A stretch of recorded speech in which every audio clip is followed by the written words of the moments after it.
যারা সরকারি অফিসে বসে আবার শ্রমিকদের কাছ থেকে ঘুষ নেই 500 টাকা করে, তাদের উদ্দেশ্যে এই ভিডিওটা বানিয়েছি। দেখেন আপনারা একজন শ্রমিকের কাছ থেকে কিভাবে 500 টাকা ঘুষ নিতে পারেন। দেখেন কত কষ্ট করে শ্রমিকরা কাজ করে।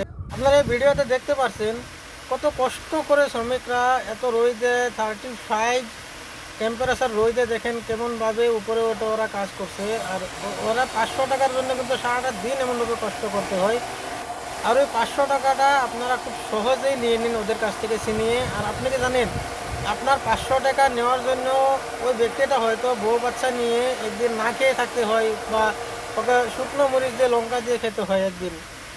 তাই বলছি আপনাদের লজ্জা লাগা দরকার। একজন শ্রমিকের কাছ থেকে ঘুষ হিসাবে 500 টাকা আপনারা যে নেন, এটা লজ্জার কথা, একটা লজ্জার বিষয়। দেখেন আপনারা দেখতে অত কষ্ট করে কাজ করে একজন শ্রমিক, কিন্তু 500 টাকার জন্য প্রচুর পরিমাণে কষ্ট করতে হয়।